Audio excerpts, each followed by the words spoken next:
Dallas Cowboys defensive end Sam Williams was arrested this week on a gun charge and a drug charge.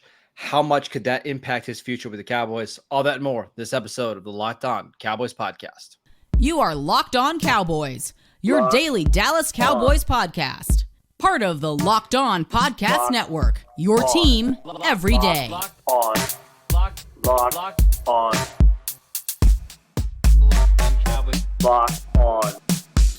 Cowboys. Welcome back to the Locked On Cowboys podcast, part of the Locked On Podcast Network, your team every day. We'd like to thank you for making us your first listen of the day. This episode is brought to you by LinkedIn. LinkedIn Jobs helps you find the qualified candidates that you want to talk to faster. Post your job for free at linkedin.com/LockedOnNFL. That is linkedin.com/LockedOnNFL to post your job for free. Terms and conditions apply. I am your host, Marcus Mosher. You can follow me on Twitter at Marcus_Mosher. Joining me today, as always, is Landon McCool. You can check him out on Twitter at McCoolBCB.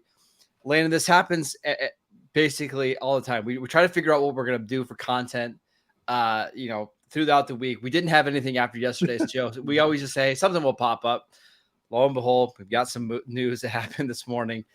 Second-year defensive end Sam Williams was officially arrested on I believe it was a misdemeanor gun charge and a low rate felony for a controlled substance charge. Just first reactions when you heard about this news. I hate to be like this, but my first reaction was our cup overfloweth with the news to talk about the Cowboys at this point.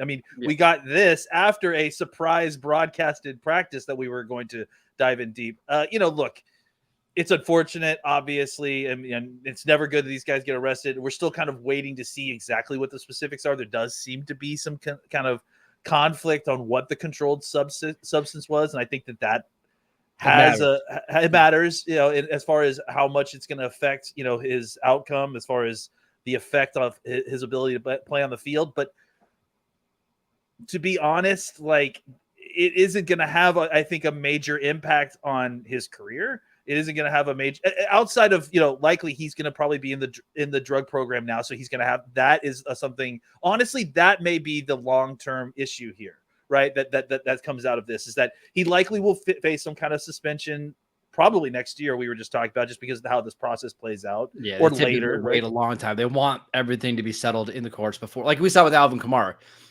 Alvin Kamara was arrested 2 years ago at the Pro Bowl, and then the court case gets settled, and 3 days later, the NFL announces a suspension. I'm not saying it's going to happen here, but it's very likely to be the case.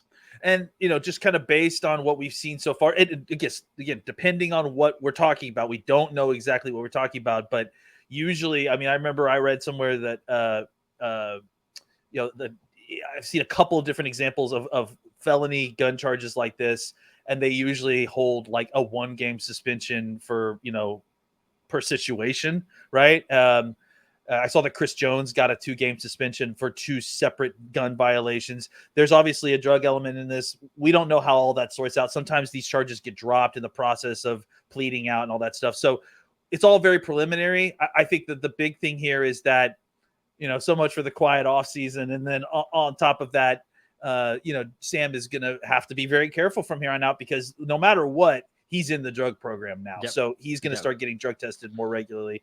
And that could mean more potential suspensions if he's not careful. Again, just want to be clear. We're recording this at 1 p.m. Eastern time. I'm sure there's going to be more news that comes out over the next couple of days about this situation. But from what we know right now, I think this isolated incident isn't the most concerning thing for me in the world.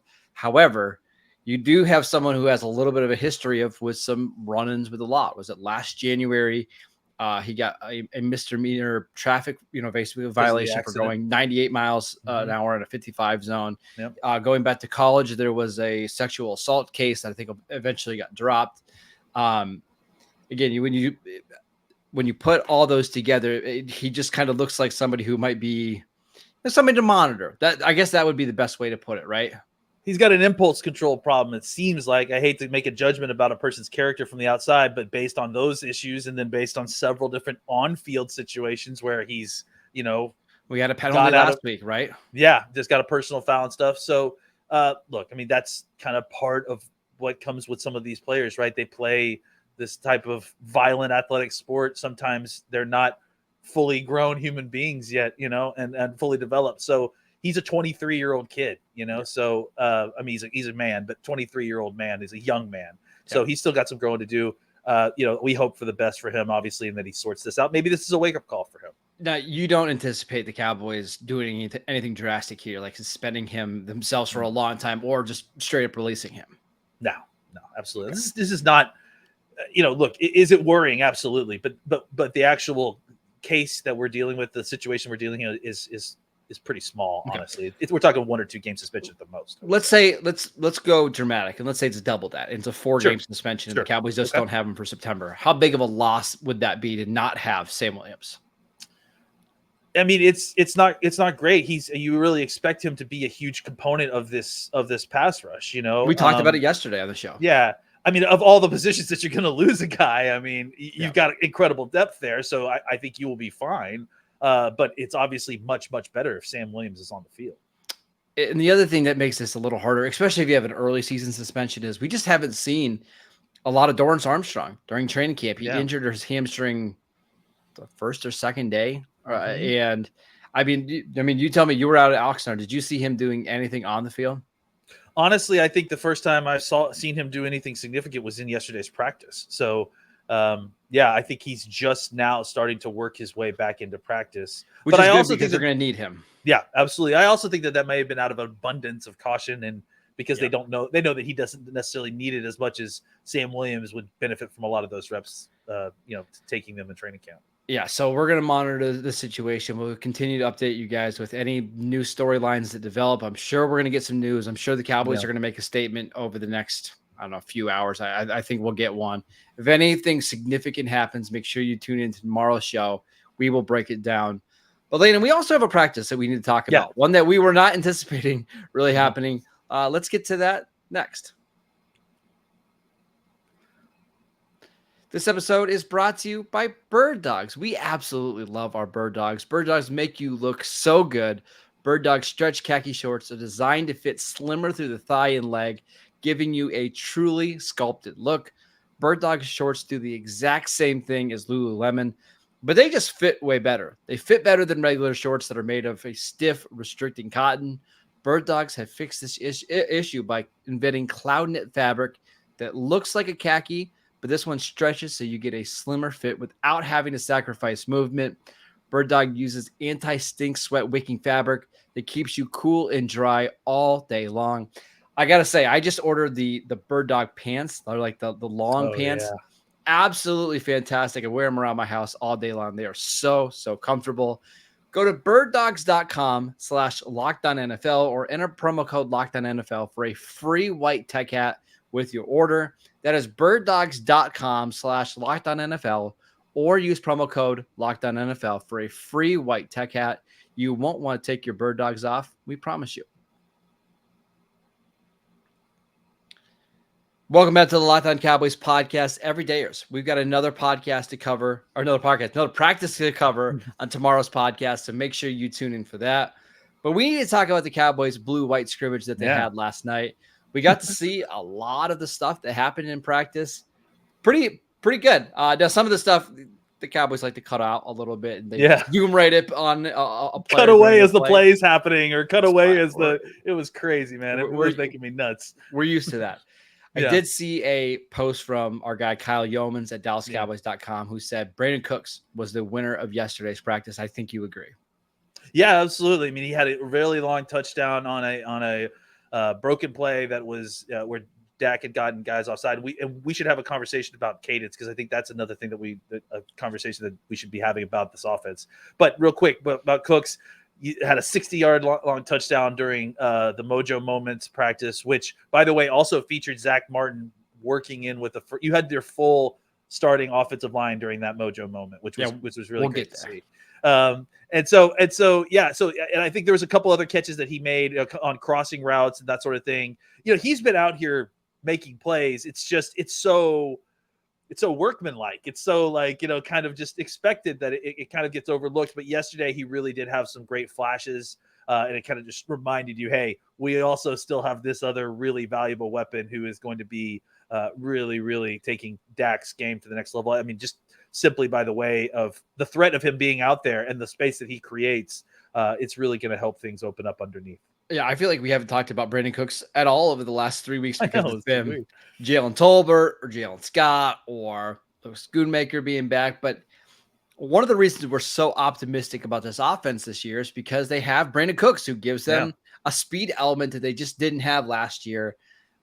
I just don't see how Brandin Cooks doesn't have like 1,000 yards and 7 touchdowns in this offense this year. Like, he's going to be so reliable week to week. I mean, he's had 1,000-yard situations in worse, 1,000-yard seasons. He wakes up, it has 1,000 yards. Like, it's just what he does. It's pretty crazy. I imagine that he's going to have a similarly fantastic season again this year. I mean, honestly, I think with all the attention away, the fact that he kind of snuck through training camp without us talking about it really is going to show you how he's going to sneak through defensive backfields in the regular season because there's so many other things going on. So, I think just, we've talked about a lot of the elements of having a veteran receiver in the wide receiver room, the benefits that he's given Jalen Tolbert and kind of taking him under his arm and showing him how to be a professional. We've talked about all that, but now we're starting to see, hey, this is why you actually got this guy to come out here, run routes, create space underneath, stretch the field vertically, and just be an overall weapon for Dak in the offense. I'm going to keep mentioning this, but Brandin Cooks has never been in a situation like this where he is the clear number 2 receiver for a team. Everywhere he's gone, he's either been like the 1A or the 1B. Yep. He's never played with somebody like CeeDee Lamb before. And this was Brandin Cooks. I mean, he's still 29 years old, but still putting up 1,000 yards as the guy that everybody was focusing on in the passing attack. I can't imagine what it's going to look like when we go week 1 against the Giants and you're getting matched up. I think it's going to be Deonte Banks, a rookie corner, one-on-one with no safety help. Like, those are the matchups that Brandin Cooks is going to get all season long. Yeah. And I honestly, it's why he probably came to a situation like this late in his career. It's like, you still have this kind of similar skill set. Maybe you're on the back end of your career a little bit, but as you start to kind of ease into that, take on an easier gig. You don't need to be the one who's the generating force in the offense. Go be a wide receiver too in an offense that you can still produce. Yep. That's what he's going to do here. CeeDee Lamb will get all the attention. He'll still get all the looks too, but don't sleep on what Cooks is going to be able to do against feasting against lesser competition. Now that all the attention is going to be drawn away to somebody else. We talked about Brandin Cooks. We should at least mention the quarterback that was throwing him passes yesterday, Dak Prescott. I thought he was absolutely phenomenal. Yeah, he looked really fire. I mean, he was basically on point with everything. You saw a couple different really tight throws to McEwen up the field on the seam and just a couple other out routes. I mean, again, unfortunately, they kept on cutting away while the plays were happening, which kind of made analysis pretty difficult. But from what you saw as far as completed passes, Dak was putting them on the money, and everyone who was there seemed to comment on the fact that Dak just looked exceptionally sharp all practice. One of the throws that he made was on a route to Jake Ferguson down the sideline, right into the end zone. Yeah. Just put it on an absolute, it was just money. a rope. And that was another one of my takeaway. Jake Ferguson had a monster practice. I don't see how he's not the clear-cut tight end 1 in this offense. And it just seems like he's really made that leap here in year 2. Yeah. I mean, it looks like he's taken a step beyond what we expected. And he's ready to take on that full load of being the starting tight end and not necessarily trying to share that with the other guys. I mean, I think the other guys obviously going to have roles in their normal kind of slots as tight end 2 or 3. But I think for what we've seen from Ferguson, he's kind of ready to take on the entirety of what Dalton Schultz was doing last year, which is great. I do want to point out the cadence thing real quick, because I do think that was, the Cooks' 60-yard touchdown came on a play where Dak got the team to Dak got the defensive ends jump offside using cadence. And I think that this is something that is becoming a larger and larger part of this offense. Think back to Mike McCarthy's time with the Green Bay Packers. And we've always credited Aaron Rodgers as being one of the best at drawing teams offsides and then creating in the broken plays, the free plays that you get after an offsides call, right? I have noticed a significant uptick in those type of plays in training camp. And part of me at first thought it had to do with the fact that just how aggressive, Parsons and Lawrence are getting off the snap. But which they are for sure. But I definitely have noticed an uptick and McCarthy talking about it, Dak talking about it, about the use of cadence and about being specific about the way that he is using the cadence in order to try to draw guys off sides.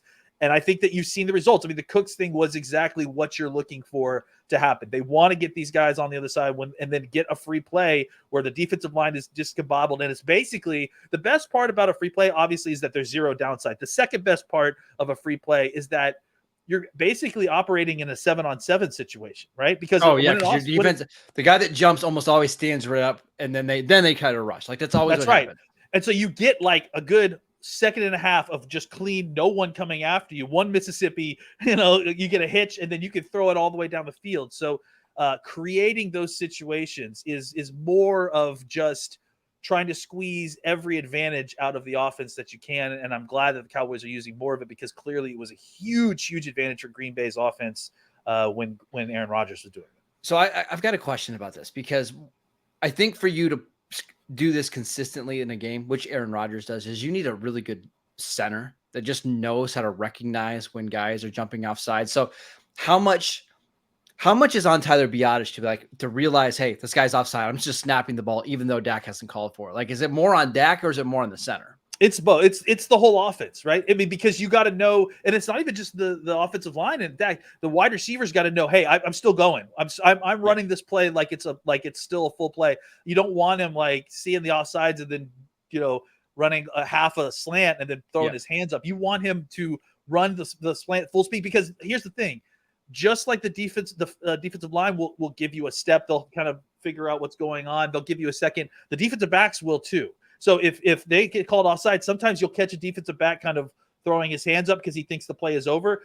Take full advantage of every single moment you have, like get that separation. So you have a situation like Cooks where if you go back and look at that Cooks touchdown yesterday, there was no one near him. Like he walked into the end zone when it was done, and that's what you're looking for. So yes, to answer your question, this is not just a Dak thing; it's an entire offense thing. They have to be. You have to practice it. It's not something you just. Absolutely. It's just hey, go out there, freestyle, everybody do what you want to do. It's a practice thing. I think you can freestyle it a little bit, but I think when you do that, you're only going to get one of those plays every once in a while. When you practice it and you're all together and recognizing what this is supposed to be doing, that's when you can. That's why you see Green Bay have like exponentially larger numbers of these free plays than anybody else when that started is because they practiced it. I would also like to see the Cowboys practice a little more, like when that 12th defender is still trying to get off the field, like really hurry up and get things going, because that's where Rodgers has killed teams before, specifically the Cowboys. You get this defensive tackle trying to run off the field and you get like 2 seconds to snap the ball, and then you get a free 5 yards or you get a free, a free play or whatever. I've also seen it. Packers played Pittsburgh like 2 years ago, and Mike Tomlin had to burn 2 timeouts in the first drive of the game because they had the 12th guy coming on and off the field, and they just didn't want to give up a free play. That's how you can really manage the game well, is if you can get teams to burn timeouts that they don't want to because they're trying to match the personnel that you have on the field. And that may be something that, that they are planning on doing that we just haven't seen yet because we haven't really seen them in that situation yet, right? Where they're in the first team's in a hurry up situation. They probably don't want to like reveal that they're actually going to take advantage of that during the preseason. So that could be something that they're working at, that they're waiting to unveil, week 1. Let's talk about the starting offensive line for the Dallas Cowboys at practice next.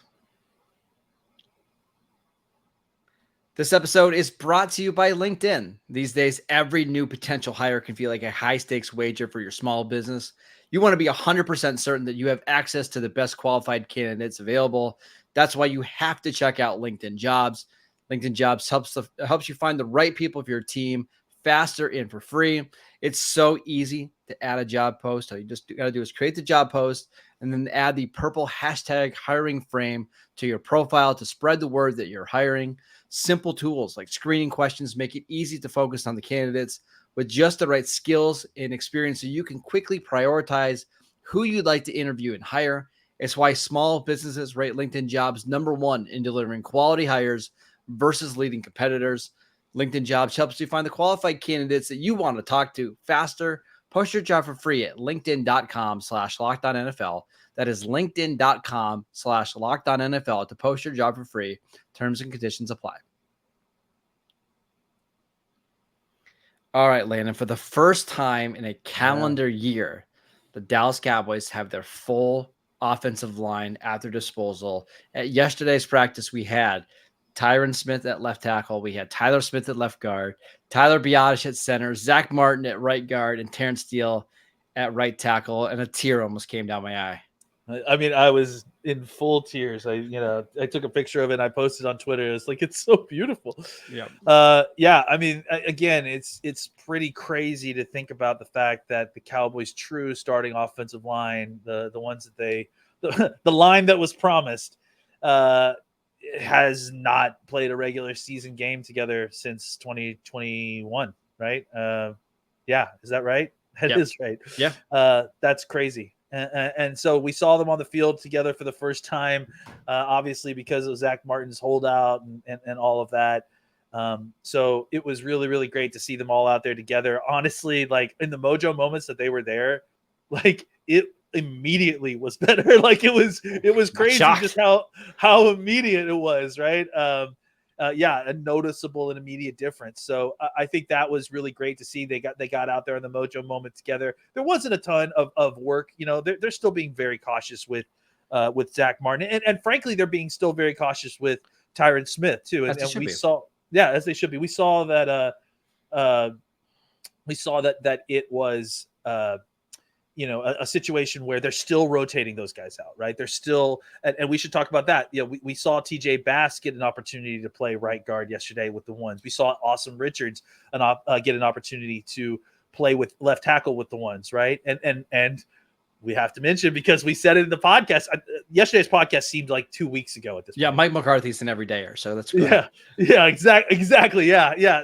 Obviously, Mike McCarthy's an everydayer because what'd they do? They tried to play ball at right tackle like we suggested yesterday, right? That we needed to see him, play another position because he showed out enough that he's in this competition that he needs to like prove that he can play an alternate spot, because we can't just have these guys just playing one spot. And frankly, that goes for TJ Bass too. We still need to see TJ Bass get an opportunity to play either left guard or something else, right? So, just really quickly, it seems like the idea is that Josh Ball is going to be a right side player, and I think they're trying to get Awesome Richards to be a left side player to fill in at left tackle and left guard.